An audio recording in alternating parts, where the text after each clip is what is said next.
Bakunzi ba televiziyo y'u Burundi turabaramukije twongera tubaha n'ikaze muri kino kiganiro ku kivi. Mu kiganiro ku kivi cyo kuri uno munsi tuza kubayagira kubijanye n'urugendo umukuru w'igihugu Nyenicubahiro Varisito Ndayishimiye yagize mu gihugu ca Cuba hamwe ni New York muri leta zunze ubumwe za Amerika, aho yari yitavye ibikorwa vy'inama igira 78 y'ishirahamwe mpuzamakungu ONU. Muri urwo rugendo umukuru w'igihugu akaba yararanguye n'ibindi bikorwa bitari bike nk'uko muza kubikurikirana muri kino kiganiro. Turongeye kubaha ikaze.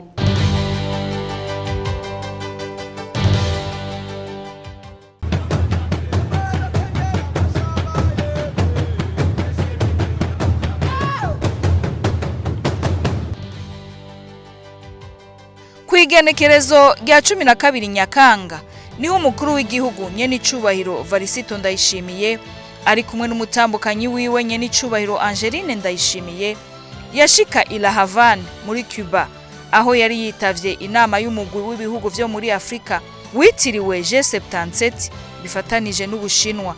Ku kibuga c'indege akaba yakiriwe n'umushikiranganje